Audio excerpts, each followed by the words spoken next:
cults don't call themselves cults, right? Like, cults don't call themselves cults. Cults also don't uh, recruit people to join a cult, right? You join a cause, you join a group, you join a family, you join a club, you join a church, you join a movement, right? There's some kind of a collective cause that people feel like they're a part of for a lot of different reasons. And in fact, I mean, technically, right? I was in a cult for 48 years. Hi, my name's Timmy Gibson. Welcome to my channel. Thank you for joining me. I'm a former fundamental evangelical, Bible thumping, tongue talking, Holy Ghost rolling cult leader, cult member. And I was a pastor for 30 years of an evangelical church. I was youth pastor and other things, and then I became my own pastor of my own church for about 18 years. And if you want to know my story of how I escaped and how I left religion and found true freedom, true peace, true life, true purpose, true meaning, all the things that I thought were only found within the group, the Christian group that I was a part of, how I have found all those things and more through escaping Christianity. And I know, I talked pretty disparagingly about Christianity. It's what I was in. Specifically, the brand of Christianity that I was a part of, that evangelical fundamental types, very, very culty. And I truly do believe, I don't take back all the things that I've said, like Christianity is a cult. I believe that it is a cult. Not all cults are dangerous. Not all cults are created equal. I've said it before. Not all pastors are bad, and not all churches are bad. I believe they're harmful because they're teaching things that aren't true as truth, right? That's what makes them so dangerous. I've got my little list here. I've been watching some videos, and oddly enough, a lot of the videos, when I clicked on them and started watching them, I was like, oh my gosh, this is like a Christian like doing a video about how to recognize if the church that you're a part of is a cult. And I would say, if you're in a church, it's a cult, right? And I think it's the expert. I think is his name Alan Ross. Dr. Ross is, I think, what he goes by. He's a cult expert and helps people deprogram from cults, like high level big stuff. Like, this guy has worked with some of the biggest cult groups, if you will, cults we've ever known, right? Heaven's Gate, the Branch Davidian out of Waco. Those were death cults, right? And then Nexium, with that teeny little man, Keith Raniere, the little gnome guy, who's now in prison for the rest of his life because of the cult and the crimes that he committed as a result of this cult, being a pretty high-level sex cult. And I'll link the videos that I've already done about cults, but I just thought I wanted to revisit the idea of really why I do believe that Christianity is a cult, and why I find them dangerous is anytime you're teaching things to be true, like capital T truth, like ultimate truth, divine truth, right? And they're not true. I do find that damaging, traumatic, just bad, right? Just really, really bad. And why I speak out so often about those things on my show here, because the truth truly will set you free. Like, the truth is what sets people free, and that's how I escaped the cult that I was a part of, the Christian cult that I was a part of. And I did, I definitely worked for a couple churches that were very culty. I was in, I worked at a church down in Mobile, Alabama. Very culty. And then I left that cult for another cult that was less culty, but still a cult down in the Houston, Texas area, loosely associated with Lakewood Church, the big church that most people know of. And I think that cult expert calls them benign, like benign cults. I thought that was an interesting term, right? So what I think what he means is not necessarily dangerous, right? Not all cults. Matter of fact, most cults aren't dangerous in a life-threatening way, as in like a death cult, like the ones I mentioned, like a Heaven's Gate or the Waco, Texas Branch Davidians. You know, David Koresh, I think, was the cult leader. You know, those obviously ended in a very tragic way, a lot of innocent lives. And then, you know, like Jim Jones, right? I think, wasn't it like 1,000 people ended their lives through drinking some kind of Kool-Aid or something? Like it was pretty crazy, you know. So obviously not every church is that, clearly. But like, why would you want to even poison yourself mentally and emotionally by being a part of a cult, specifically a Christian cult, that is teaching things to be true that aren't actually true? To me, I really do believe that truth is what sets people free, right? That's how I escaped the Christian cult that I was a part of for 48 years, is understanding and not being, you know, not allowing myself to be completely isolated anymore, and getting around other people and realizing, oh, wow, okay, maybe this is a cult, right? Then one of the Bible colleges I went to 2 different Bible colleges, one in Springfield, Missouri, Central Bible College, which was an Assembly of God Bible college that now ceases to exist. It went out of business, rightfully so. And then I left that and went down to another very culty church group. I won't give the name just because I have a lot of friends still down there, but in the Tulsa area.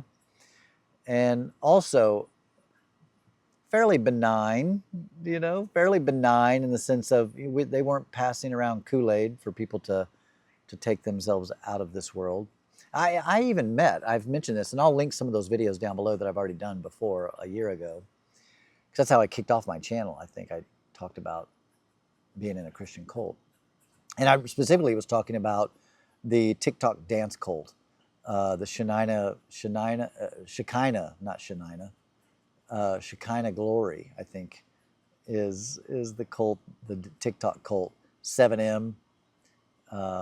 It's like a dance cult. Netflix did a whole documentary on it called Dancing for the Devil. Highly recommend it. It was very, very interesting to watch. Also on HBO, I think there's a cult documentary about Nexium. That's that little, you know, the little gnome guy, Keith Raniere. Yeah, very, very toxic, very traumatizing. And anyway, this Alan Ross, this Dr. Ross guy, talks a lot about, you know, helping people deprogram from cults and helping them escape. Fascinating. It's just very fascinating. But, you know, maybe you were like me. You know, you weren't in a super high control group where you lived on a compound and, you know, and all the wives were being shared with the cult leader. You know, those are the extremes. You know, those are the ones that we all can point to and say, cult, you know, but Scientology is a cult. Mormonism is a cult. Jehovah's Witnesses is a cult, right? And oddly enough, a lot of the videos that I was watching in preparation for this video were Christians doing videos on top 10 signs your church is a cult. And I'm thinking, dude, they're all cults, okay? So I want to go through this list that I made on kind of understanding, you know, why I find them to be dangerous. And then just so you know, I've been moving around my backyard trying to find a spot to record this video, and I've recorded it like a couple different times and had to stop. And then one time I took my mic off to do something and then started the video and didn't have my mic on. So I might do repetitive a couple things because I can't remember if I said it in the video that I deleted or if I said it in this one or what did I do. So yeah, let me just go over some of these things that really will take it much further than some of the Christian videos that I watched about how to know if your church is a cult. Well, if you're in a Christian church, it is a cult. Like it is a cult. It might just be a benign cult, a non-dangerous cult, maybe not a high control cult, clearly not a death cult. Yet, in my opinion, it's still a cult, right? I was never in a death cult. I was in a benign cult all my life until about 7 years ago when I escaped. So, and yeah, did I already do the hi, Timmy? It's me, Timmy Gibson, former fundamental evangelical tongue-talking Holy Ghost rolling pastor. Did I already do that part? I can't remember.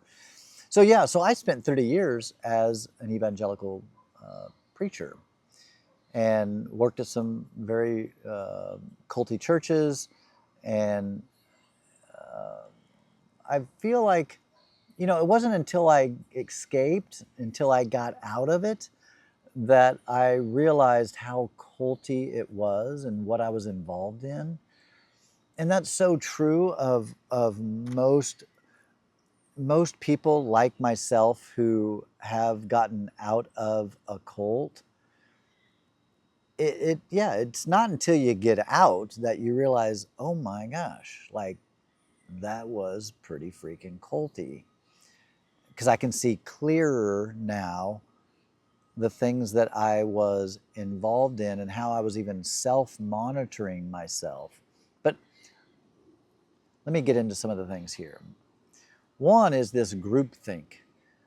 Everybody in the group is forced gently to believe the same things, right? Very much a Christian thought. Jesus is the only way. There's only one way to heaven, no other way. It's only Jesus. Okay, that's very culty.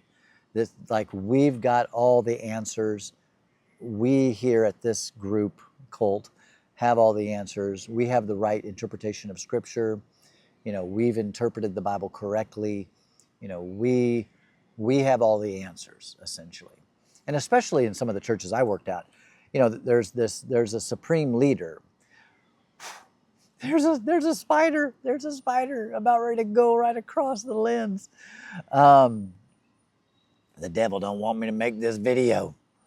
Okay, so groupthink, very culty. An us versus them mentality, very culty, right? It's the saved and the unsaved. It's the heaven bound and the hell bound, right? God and the devil.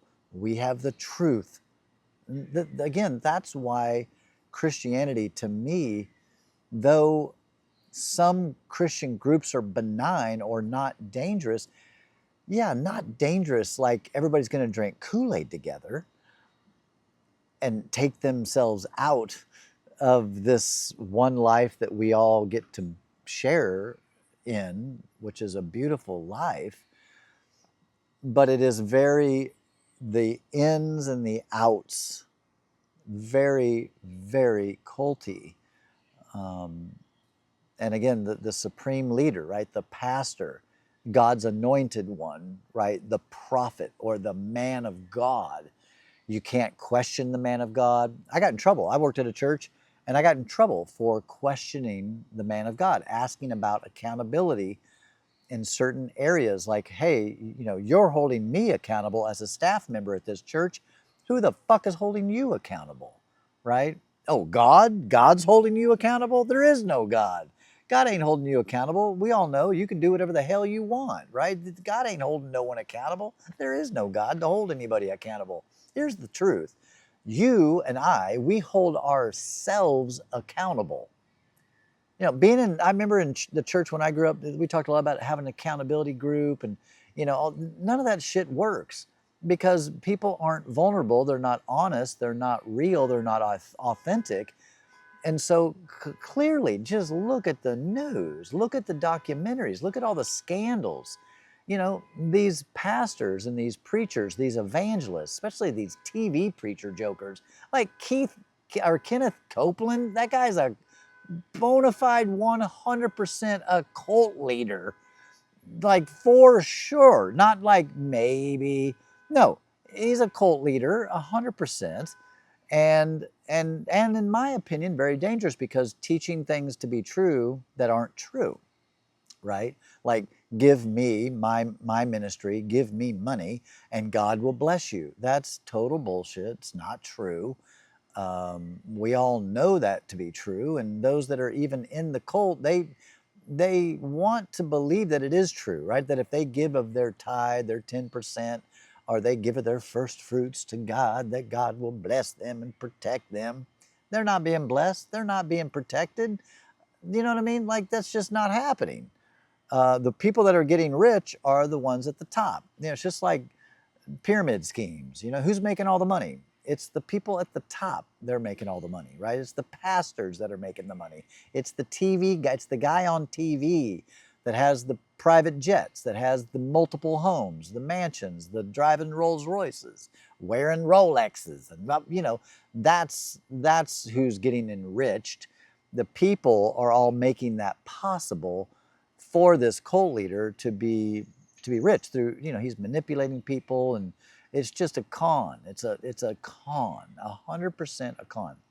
All right, so, you know, the groupthink, the us versus them, the manipulation, you know, believing that, hey, again, that's manipulation to believe if you give money to me, you will be blessed because of it, right? That by God, there is no God to bless anyone. That's just not how it works. You know, that's just not how it works. If that was true, then everybody that tithed would be wealthy or healthy. You know what I mean? All the things. We all know that's not true, right? Like down deep, we know that is not true, because if it was true, then no one that's in a church that's tithing and believing all that bullshit, they would, you know, all of them would be blessed and without, you know what I mean? Like, it's just so clearly a cult scam, but people fall for it all over the place. And it's not about being ignorant. You know, I used to think that people that were in cults were ignorant or lonely or broken or desperate. And some of those things can be true, but it's not always true. Sometimes very high level educated people get sucked into what they think is a group or a community or a club or a church, and come to find out it's a cult. Not all cults are religious. You know, some cults are totally about self-help. Like, there's just so many different types of cults. Again, watch all the documentaries that are out there all over the place. So many different documentaries covering the idea of cults. And again, that's why I think Christianity is definitely a cult.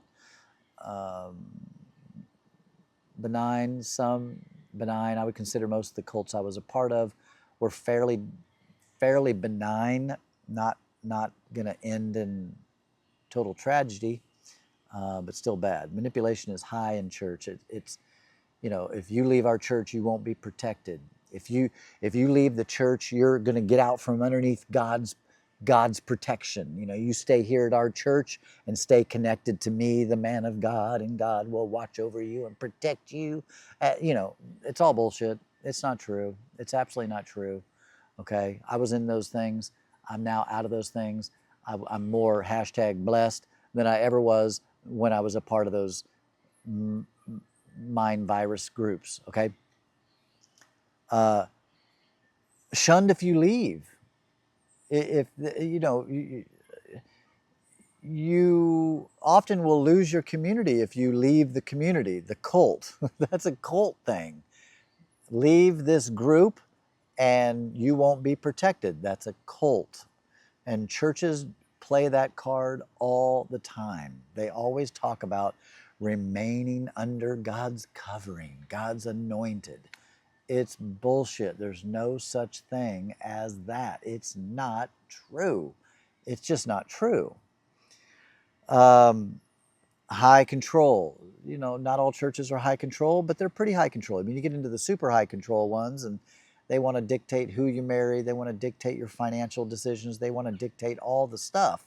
Not to mention, recruiting people to volunteer and to work free of charge, labor without pay, which I understand volunteering. I get it. Volunteering is a good thing, can be a good thing, but it also can be a very dangerous thing. If you're volunteering some 40 hours a week, or even for that matter, 20 hours a week, because for the wrong reasons. It's one thing out of the goodness of your heart, you want to be a part of something and you want to volunteer. That's fine. There's nothing wrong with volunteering for a cause that you believe in, right? We have a bunch of like animal rescue groups here in Kansas City. And, I've volunteered for those things. I've been an MC at a fundraiser for a dog cat rescue place. And, it's not, you're volunteering because it's something that you really, really believe in. And people do that for church too. I mean, that's what they're doing. They think that they're volunteering for God. That's the problem, is if you're volunteering, you can't volunteer for God. There is no God to volunteer for. So that is just a false claim, that there is no special blessing here or later or any time in the hereafter. There is no blessing for volunteering at your church or giving money to the church. You're not going to be blessed by God by doing any of those things. You'll be blessed just because you're doing something good for others. That's the blessing. That's it. That's where the blessing ends, is that you're doing something that you care about, a cause that you care about. You're a part of something that you love, and that's the reward, is that I volunteered for this cause, and that brings, that fills my heart to do that. It's an act of love, and that's fine. I have no problem with that, and even financial gifts to a cause you believe in. Again, when you're volunteering and giving of your finances for a cause that's false, it's not true. Again, anything you do and you think, and you're being told you're doing it for God, you're not doing it for God. You're doing it for the guy or the girl. You're doing it for the leader.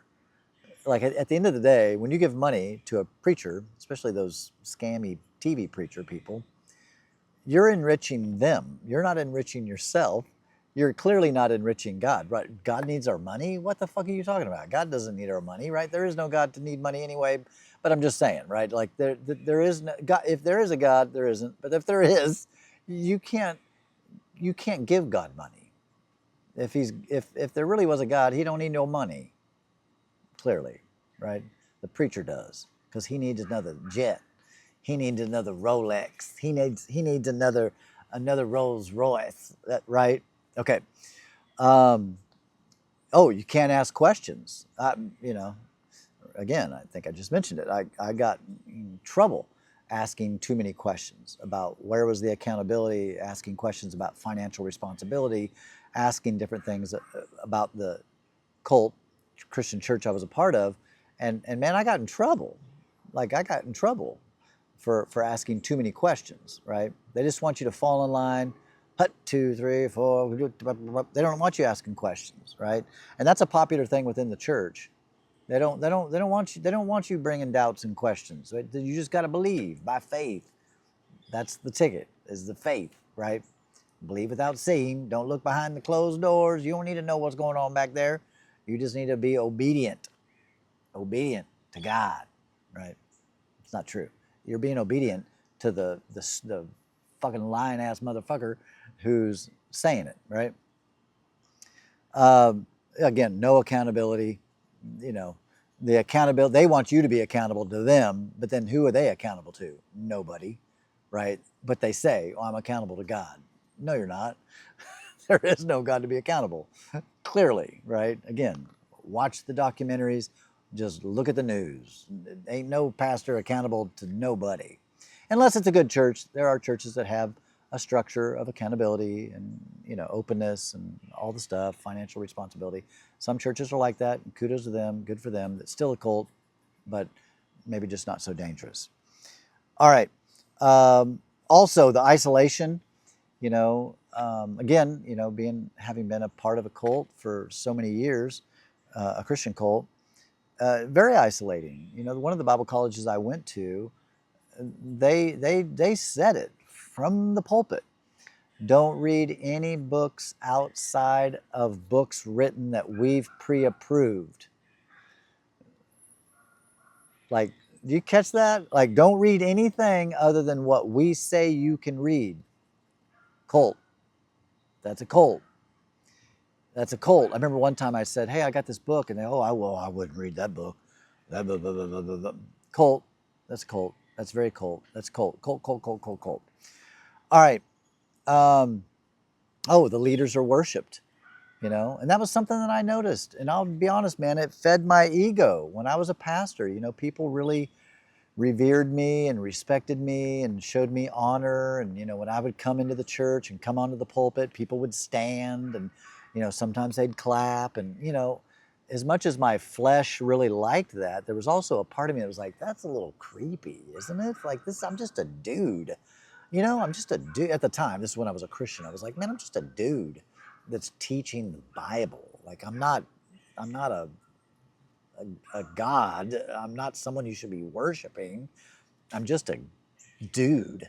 And so it always felt a little weird to me. But like I said, I'm not going to lie here. It fed me my ego, right? It made me feel like I was something special.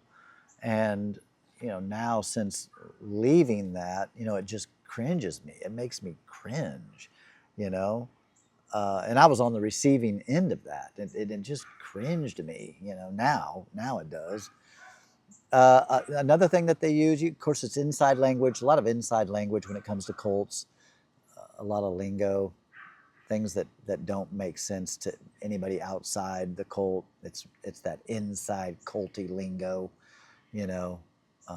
And that's very much a part, especially the Word of Faith movement. A lot of inside language that only another cult member would even understand.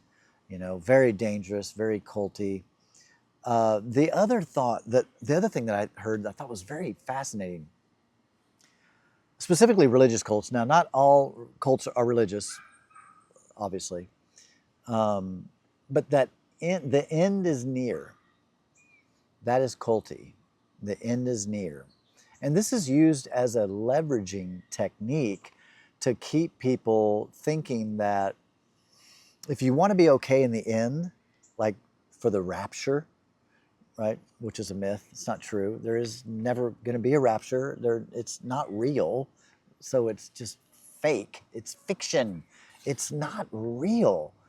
And goodness gracious, I can't even tell you how happy I am to now recognize how just toxic that belief system is. And I had that belief system, right, for 48 years. You guys know my story. I have a lot of videos talking about it.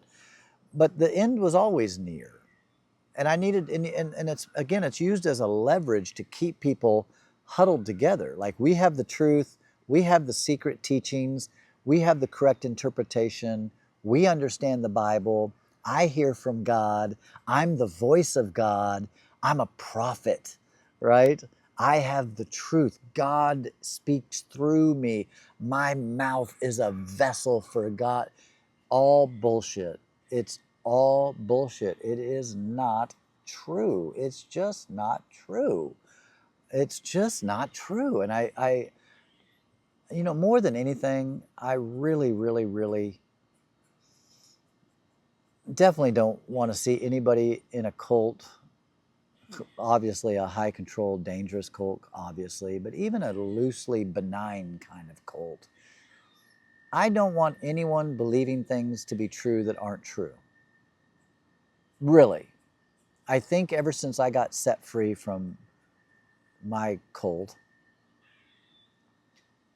it has just motivated me, emboldened me. You know, it's really just made me want to say this as often as I can, as many times as I can, to help people see how dangerous it is to believe things to be true that aren't actually really true. and I just did a video, well, I think it was the last video I did or so, or it's the one coming up after this one, where I talk about capital T truth and, personal truth, right? Which is, God is real. That's a personal truth. That's not a capital T truth. It's not actually true. It's just what someone might believe it to be true. Again, just because you believe it to be true doesn't make it true at all. And you can believe with all your heart. I did for 48 years. I believed it was true, absolutely true. I believed all the stuff that evangelical Christians believe. I believed it all, right? The Bible's inspired. No, it's not. It's not. It was written by ignorant people 2,000 years ago or whatever. It's not. It's not divine at all in any way. And we know this because we right now could rewrite the Bible and make it better. And if it was written by a divine God, if you will, or even inspired, God inspired, which is what evangelicals believe. They believe that the Holy Spirit, hovered over to help write the Bible, whatever. It's not inspired either. There is no God, clearly, so there is no God to inspire anyone to write anything. People get inspired by themselves. People just get thoughts and ideas and perspectives and theories and whatever. Right? We all do. We all get that kind of crap all the time. All of us are inspired in different ways at different times for different things. It doesn't mean it's from God. It just means it's from your own mind, or it's from the wisdom of what we've learned through evolution, or from those that know things that we don't know. I mean, right? But anytime someone says they know something that is literally impossible to know, just mark it down. That's bullshit. It's not true, right? That I know there's a heaven. No, you don't. Shut the fuck up. You don't know that. You believe that. That's your personal truth, but it's not a capital T truth. It's not really true. And just because you believe it to be true, oh, there's a blonde squirrel. Hey, squirrel. That's literally a blonde squirrel. Interesting. Never seen one in my backyard. So, yeah, the end the end is near, the end is nigh, or however they say it. It's always Jesus is coming back. Jesus is coming back. You better be ready. Get your house in order. That's just, again, a leverage manipulation. It's leveraging the idea that we have some secret knowledge that if you listen to what we say, obey what we say, do what we say, what we recommend you do, all those things, that you'll be divinely protected, so that when the end comes, you'll be okay, right? You'll make it to heaven.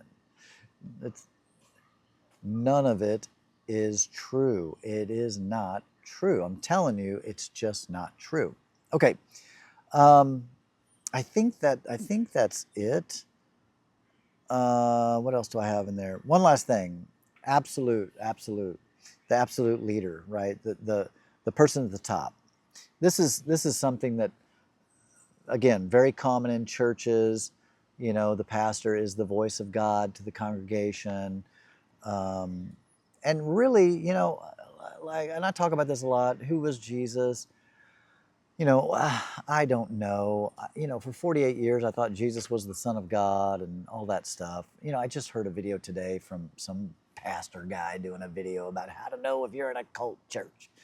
Because my church isn't a cult, but the other churches are a cult, right? I mean, it's just like it's a joke, man. It's a joke. You're a cult leader, brah. Like, you're a cult leader too. Like, that's just what you're a cult leader. And he said something like, any church that doesn't teach the Trinity, God the Father, God the Son, and God the Holy Spirit, he said, that's a cult. And I'm just like, I think he also said, any church that doesn't teach that there's a real hell to shun and a heaven to gain, that's a cult. And I'm thinking, no, you're a cult, bro. This is a cult. You're a cult leader. Oh my goodness gracious. So anyway, I come down hard on evangelical Christianity, and I just will forever. I'm guessing. My glasses keep slipping down because I'm outside. My glasses, because I'm a little sweaty on my nose. Yeah, man. I having escaped the Christian cult world that I was in has just been absolutely wonderful, man. And it's anybody that, cuss and discuss below, like, share, subscribe, do all the stuff. Tell me your story of how you escaped your Christian cult and how you recognize that it was a cult, right? And maybe you're still a Christian, and that's fine. You know, I've said it before. I'm not trying to get people not to be a Christian. I'm just trying to get people to not be weird and believe a bunch of oogly googly bullshit as divine truth when there is just no such thing as that, right? There is no such thing as that, right? And you know, as an atheist now, um, you know, now I finally recognize this stuff for what it is and can see clearly, like, oh my gosh, I was deep in it, man. And not only was I deep in it, I was propagating it too, right? This belief in all the things that I talk about on my channel, right? But listen, obviously you can be whatever you want to be, right? I don't think people that are watching this that are Christian are going to be like, oh my gosh, I'm now realizing I'm in a cult. But I think it's just like, you know, I was watching this this some kind of crime thing, and you know, they were clearly this, you know, the guy was like, I didn't do it, it was this. And then they were like, well, you have video cameras in your home, can we have, you know, so, oh, they don't work. None of the cameras work. Because he thought he deleted all the footage. Clearly the FBI knew how to hack and get those deleted videos, right? The videos that the guy tried to delete so that he could get away with his crime. And then they got the footage back and they were like, oh yeah, what about this? He was like, oh, right? So, you know, clearly when people think they can lie, they're gonna lie. You know, if they think they can lie and get away with it, obviously that's what they're gonna do. I mean, right? Clearly, like this dude.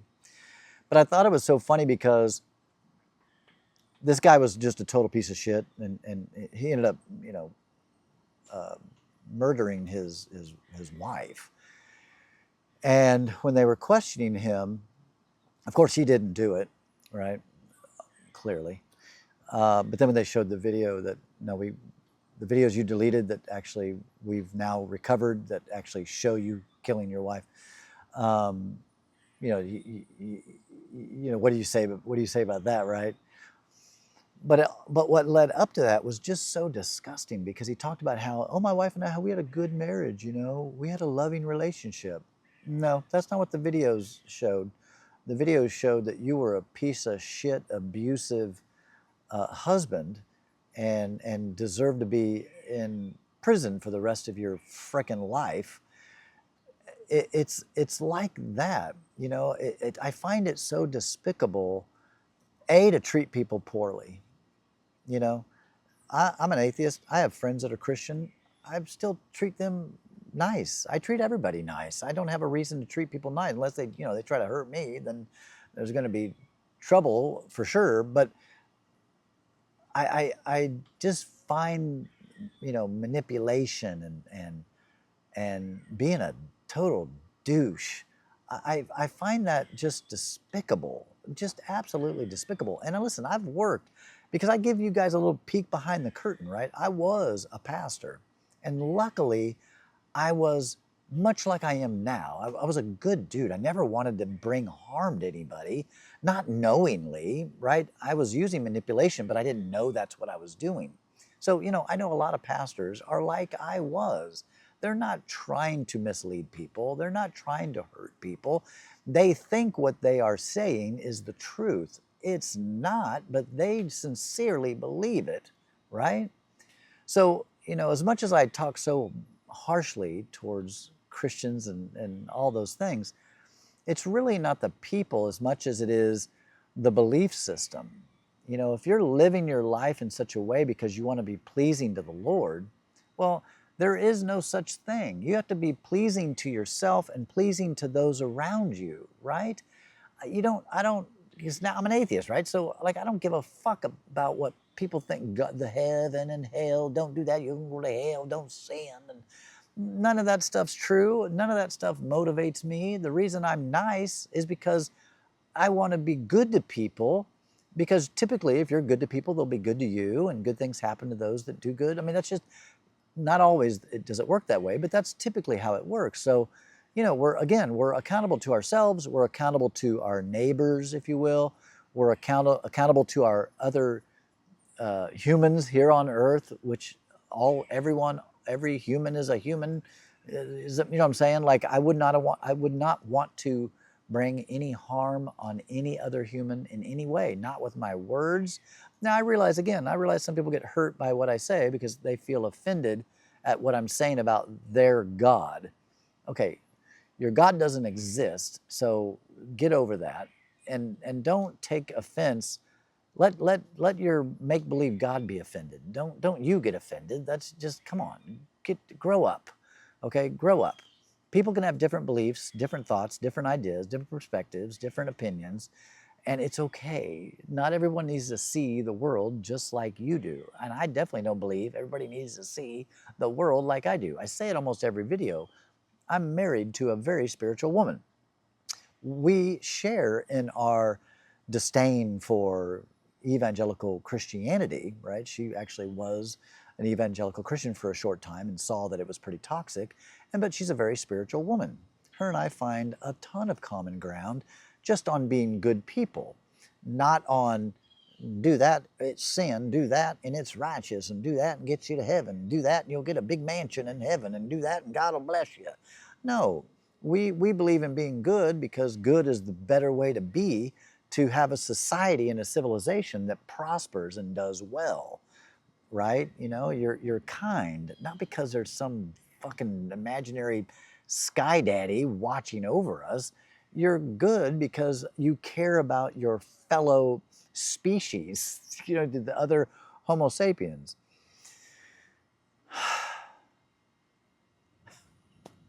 Right? My goodness gracious. Oh, brother. I think that's all I want to say. You know, fine, right? Be a Christian. Just don't be a culty, goofy Christian that thinks everyone else needs to believe and see the world just like you do. All right, I think I'm done. Cuss and discuss down below. Tell me your story. How did you recognize the Christian group you were a part of was a cult, or the church you were in was a cult? Or for those of you that are like me, maybe you're atheist now and you were in a Christian cult. Like what was the cue, the clue? What was it for you that made you start to go, this seems a little suspicious to me. I don't know about this, right? All right. Be good to everybody. Peace.